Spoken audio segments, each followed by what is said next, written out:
Bonjour à toutes et à tous, j'espère que vous allez bien, je vous souhaite la bienvenue sur ma chaîne.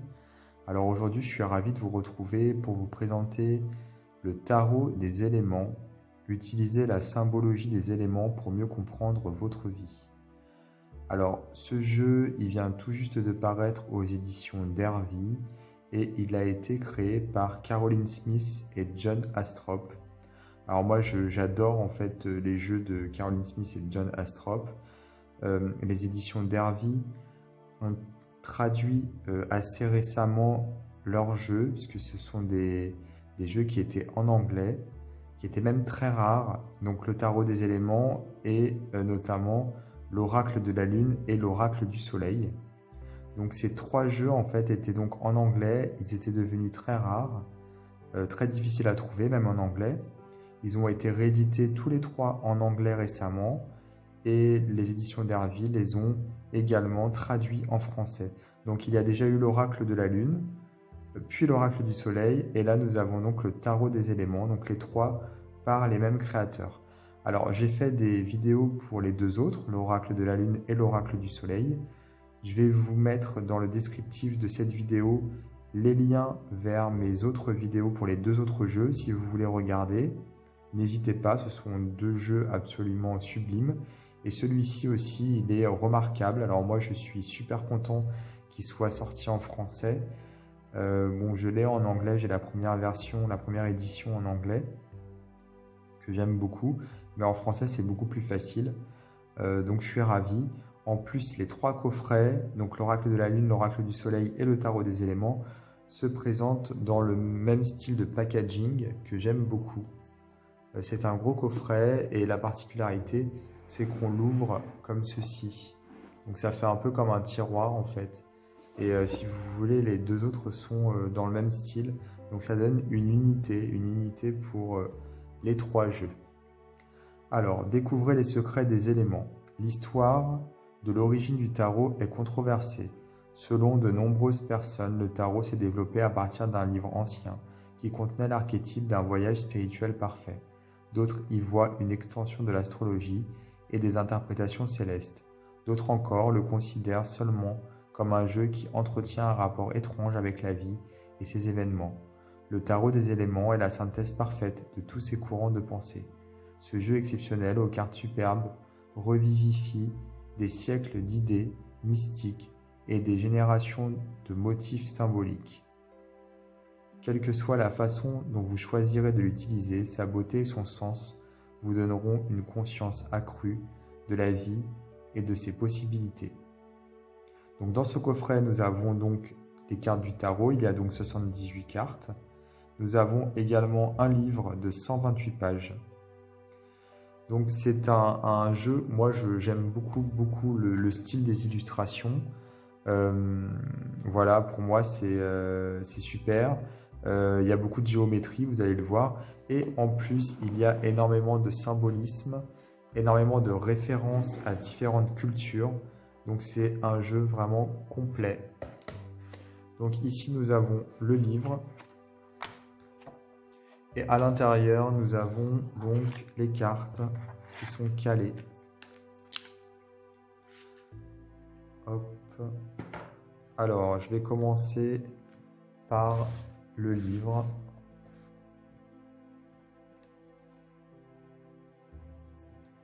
Donc le livre, hop. Alors John Astrop nous a quittés, hein. Il n'est plus de ce monde. Caroline Smith, voilà, elle est toujours vivante, hein, heureusement. Mais malheureusement, John Astrop, lui, n'est plus parmi nous. Alors la première édition de ce jeu, 1988, donc vous voyez c'est un jeu qui date, hein. Et la réédition en anglais elle date de 99, puis il y en a eu une autre en 2020, voilà, il y a eu deux rééditions. Alors, introduction ici avec justement un historique du tarot et toutes les pistes possibles, on va dire, enfin peut-être pas toutes mais une bonne partie ont été reprises là dans l'introduction. Donc en fait on a du mal à déterminer l'origine du tarot, donc c'est ce que l'introduction explique. Et c'est pour ça que dans ce jeu, nous avons finalement pas mal de références à différentes cultures. Et Caroline Smith et John Astrop ont essayé quelque part de faire un mix en fait de pas mal de choses pour pouvoir proposer un jeu complet finalement. Donc c'est le tarot des éléments, sachant qu'il y a donc dans ce jeu 5 éléments. Il y a l'eau, il y a la terre, l'air et le feu qui correspondent donc aux coupes, aux deniers ou pentacles, aux épées et aux bâtons. Et nous avons au centre l'esprit pour les arcanes majeures. Voilà. Donc ici, les arcanes majeures, justement. Donc on a un texte sur les arcanes majeures. Et pour chaque arcane majeur, on a un passage d'un texte qui s'appelle le tonnerre intellect parfait. Donc c'est un texte qui a été découvert en 1945 près de la ville égyptienne de Nag Hammadi. Donc à l'intérieur d'une jarre, il y avait des papyrus anciens et ce sont donc des textes gnostiques qui ont été écrits et recueillis par les premiers chrétiens. Voilà. Donc ces textes se trouvent à l'intérieur de ces textes. En fait, il y a un poème qui s'exprime par la bouche de la puissance divine féminine Sophia. Et donc ce texte, c'est le tonnerre intellect parfait. Et ce texte, il est vraiment adapté à la signification des arcanes majeures du tarot. Donc sur chacune des 22 cartes, nous avons un passage de ce texte.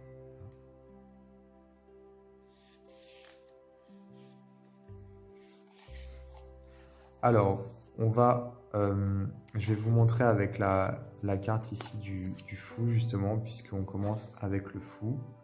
Donc la carte est ici à droite. Donc nous avons ici, en haut, le nom de la carte, le fou. Nous avons ici le mot-clé principal de la carte, potentiel, qu'on retrouve ici dans le livre. Uranus, Neptune, les deux planètes qu'on retrouve ici en haut à gauche. Voilà. C'est idéalisme et inspiration.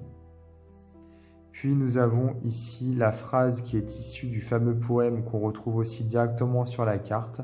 Je suis sans instruction et c'est de moi que l'on reçoit l'instruction. Ici dans le texte, nous avons le descriptif de la carte, c'est-à-dire le choix de cette illustration. Pourquoi un personnage contre un arbre? Par exemple ici, on nous dit qu'il y a une île minuscule, effectivement, puisqu'on la voit en rouge.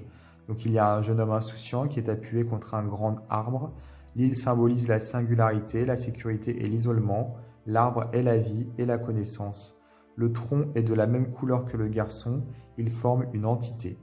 Le garçon regardant l'air vers le feuillage abondant de l'arbre dont les fruits sont les symboles des 5 éléments. C'est vrai qu'ici on retrouve les symboles. Les branches indiquent le choix infini d'occasions et de directions. Et dans la mer alentour, il y a d'autres îles semblables, abritant chacune un arbre, comme des possibilités.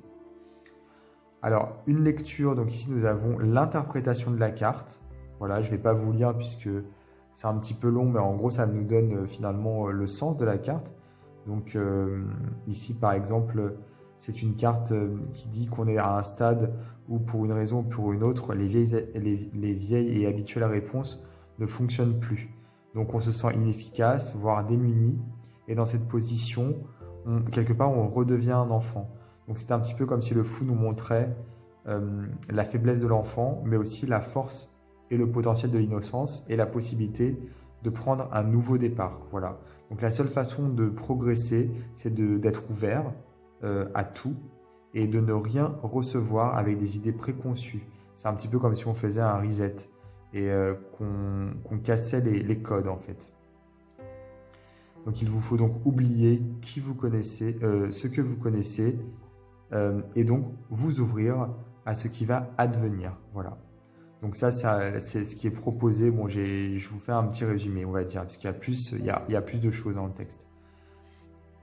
Et donc ici, nous avons un texte supplémentaire.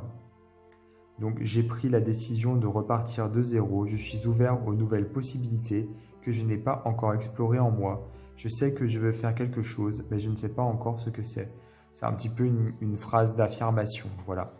Et donc pour chaque carte, nous avons la même construction un petit peu pour les majeurs, toujours avec des planètes, avec un mot-clé, avec la phrase du poème, et donc des explications au niveau forcément, dans le premier texte ici en haut, des explications au niveau de la symbolique de la carte. Puis nous avons les arcanes mineurs, donc avec les 4 éléments, le feu pour la création, la terre pour le début, pour tout ce qui est concret, on va dire, et l'air pour ce qui est intellectuel, et l'eau pour tout ce qui est émotionnel. Donc on a donc ici chacun des éléments, avec le feu je veux, la terre j'ai, l'air je pense et l'eau je sens. Nous avons ici la numérologie qui est expliquée, puisque finalement c'est vrai que on peut se contenter de ça pour interpréter les mineurs, hein, quelque part. Et nous avons ici la signification des membres de la famille, puisque c'est vrai qu'ici nous avons la fille, le fils, nous avons ensuite la mère et le père, c'est-à-dire que nous n'avons pas le valet, le cavalier, la reine et le roi. Voilà, c'est la fille, le fils, la mère et le père. Un petit peu comme un tarot de Thoth. Je ne sais pas si vous connaissez Aleister Crowley. Donc voilà, c'est un petit peu la même construction. D'ailleurs, dans les mineurs aussi, nous avons des cartes comme ici Léon, Éon en fait, qui est reprise un petit peu comme pour le tarot de Thoth. Et nous avons même d'autres cartes qui changent de nom, voilà, qui ont des noms originaux, on va dire, puisque ce sont des noms inédits. Je vais vous montrer ça après de toute façon. En tout cas, pour les figures, pour les familles, nous avons donc la fille, le fils, la mère et le père. Donc la fille correspond à l'élément eau. Voilà. Donc en fait, si nous avons une fille de feu, c'est donc le feu plus l'eau. Puisque la fille, c'est l'eau. Si elle est de feu, on a donc le feu, mais on a l'eau. De toute façon, on aura toujours l'eau. Donc c'est la créative émotionnelle. Si nous avons une fille de terre, donc c'est la terre et l'eau. Donc là, ce sera pratique émotionnelle. La fille d'air, c'est l'air et l'eau. Intellectuel, émotionnel. La fille d'eau, c'est eau et eau, donc c'est émotionnel, émotionnel. Et pareil pour les autres. Donc le fils, c'est le feu. Donc le feu, c'est la créativité. Donc on a toutes les combinaisons ici. La mère, c'est la terre. Donc la terre, c'est la pratique. Le père, c'est l'air, pardon. Et l'air, c'est l'intellectuel. Ici, nous avons les symboles astrologiques qu'on retrouve sur les cartes. Comme ça, au moins, on les connaît. Donc, on nous explique justement, voilà, on nous parle d'astrologie ici. Les dieux, puisque pour les mineurs, en fait, nous avons également des dieux qui sont, pour chaque carte, qui sont nommés. Nous avons un nom qui est lié aux éléments. Je vais vous montrer ensuite. Les symboles égyptiens, puisqu'il y a des symboles également. Ici, sur le dessin, c'est expliqué. Voilà, tout est expliqué, mais je vais vous montrer après sur les cartes. Et après, nous avons chaque carte, en plus de tout ce que je viens de vous dire, qui est expliqué sur une page, un peu comme les majeurs finalement. Donc, c'est très riche. Donc ici, nous avons le numéro 1 de feu. Donc, le nom de la carte, c'est la foudre. Les planètes Mars et Jupiter. Volonté harmonieuse, entreprise. Tianmu, la déesse chinoise de la foudre. Un texte pour expliquer la symbolique de la carte, la lecture pour expliquer la signification de la carte et là des mots-clés pour le positif et le négatif. Donc on a ça pour toutes les cartes. Et même pour les cartes même pour les figures, les familles, quoi. On a aussi les significations des cartes. Puis ici, la lecture des cartes. Donc ici, nous avons la préparation, puis le tirage en croix celtique avec un exemple de lecture. Puis nous avons le tirage élémentaire avec exemple de tirage également, le tirage astrologique. Et ici, nous avons finalement une sorte de récapitulatif avec, pour les arcanes majeures, toutes les arcanes majeures avec leur nom, tous les mots-clés et toutes les planètes.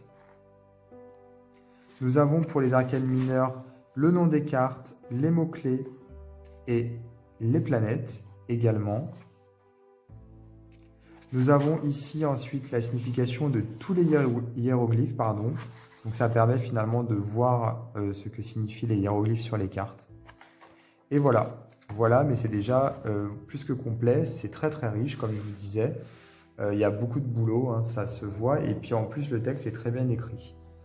Alors, je vais vous montrer les cartes maintenant. Hop.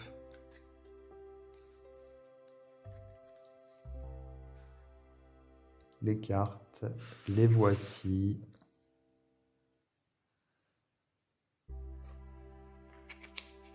Le battleur ici. Confiance. C'est moi la connaissance et l'ignorance. C'est moi le mensonge et la vérité. Avec cette combinaison rouge qui représente le côté masculin. Et donc les éléments, il jongle avec les éléments. Il y a également une notion, hein, comme forcément pour le battleur, peut-être de mensonge, de manipulation et également de netteté. Donc c'est pour ça que la carte s'appelle confiance. Et de potentiel, hein, bien entendu, hein, ça c'est le plus important. La Vierge ici. Donc cette carte change de nom, voilà. Normalement c'est la papesse. Réceptivité, c'est moi la honte et l'assurance, je suis effronté, je suis réservé. Je trouve la carte très très belle. Et ici nous avons donc les symboles astrologiques. Voilà.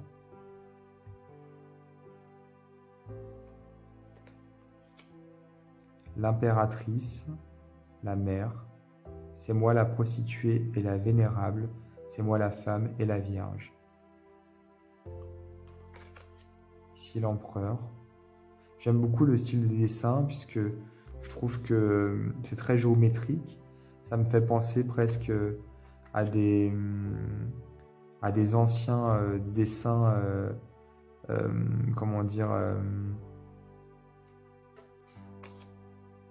un peu tribal. Je ne sais pas trop comment expliquer, mais on a l'impression que voilà, il y a un mélange d'illustrations. On a des références à l'Égypte, mais également on pourrait avoir ce genre de dessin dans des vieux manuscrits de civilisations anciennes, et ça me plaît bien en fait. Je trouve ça assez mystérieux quelque part.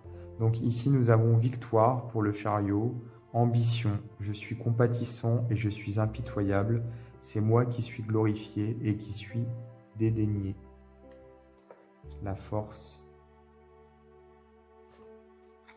Le chaman, donc c'est une appellation différente, hein, ici. Normalement on a l'ermite. Le destin au lieu de la roue. Ici la loi. C'est moi qui suis appelé justice et je suis l'iniquité. Le pendu. La mort. Je la trouve très belle cette carte. Certaines cartes sont très épurées, d'autres moins, mais elles sont très cohérentes entre elles, vraiment. Ici, la paix, c'est justice, c'est moi la sentence et c'est moi l'acquittement. C'est assez surprenant finalement, puisque la carte de la loi, elle s'appelle système, et la carte de la paix, qui est normalement la tempérance, elle s'appelle justice. Le diable, la tour, l'étoile, c'est l'espoir. La lune, l'illusion, je la trouve très belle aussi. Le soleil pour la conscience. Le jugement, pardon. Éon, synthèse.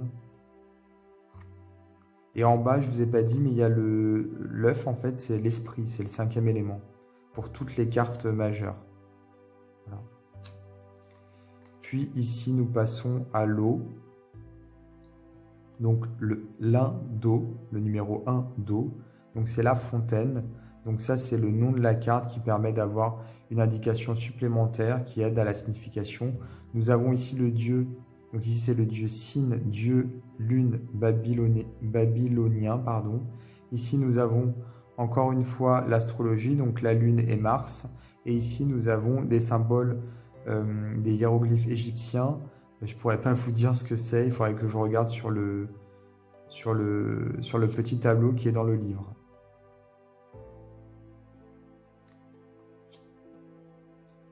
Elles sont très douces, les couleurs. Vraiment, je suis fan. Je suis vraiment fan de ce que font Caroline Smith et Jan Astrop.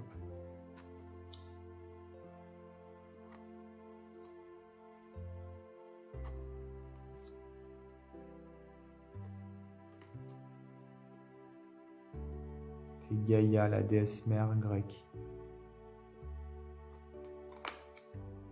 Ici, nous avons Njord, dieu nordique des mers et des bateaux. C'est vrai que par contre, dans le livre, il n'est pas évoqué l'histoire du dieu. Il est juste mentionné, le dieu, mais on n'a pas d'éléments par rapport à ce dieu. Mais rien ne nous empêche de nous renseigner par nous-mêmes, bien entendu. Ici, la fille d'eau. Nous avons ensuite le fils d'eau. Donc le fils qui est créativité. Donc l'eau émotionnelle, donc c'est un créatif émotionnel. Et la fille d'eau, c'est donc émotionnel. Voilà. Pour la mère d'eau, nous avons la pratique émotionnelle. Et pour le père d'eau, nous avons donc l'intellect émotionnel. Puis nous passons à l'air.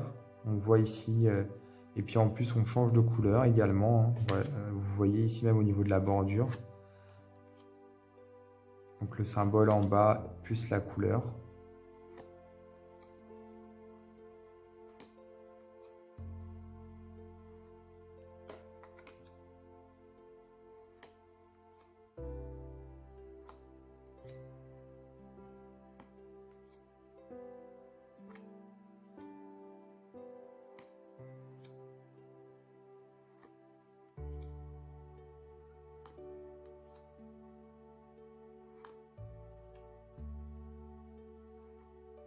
La terre, ici.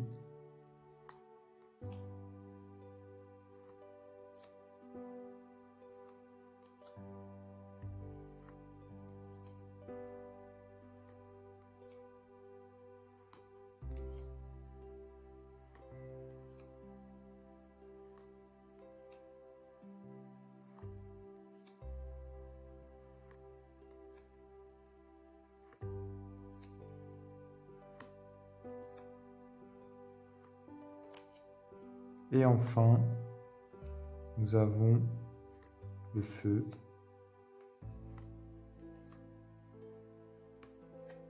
Il est vraiment super ce jeu. De toute façon, je vais vous mettre dans le descriptif de la vidéo, comme je disais, le lien vers ma vidéo de l'oracle de la lune, également l'oracle du soleil, et je vais vous mettre également un lien vers le site de l'éditeur, donc les éditions d'Hervy qui font partie de la maison Très Daniel, si vous voulez vous procurer ce jeu. Voilà. Et le dos, le voici. Alors n'hésitez pas à regarder justement les liens, comme je vous disais, et également à vous abonner à ma chaîne YouTube pour être prévenu des vidéos que je poste. Voilà, j'espère que cette vidéo vous aura plu et je vous dis à très bientôt.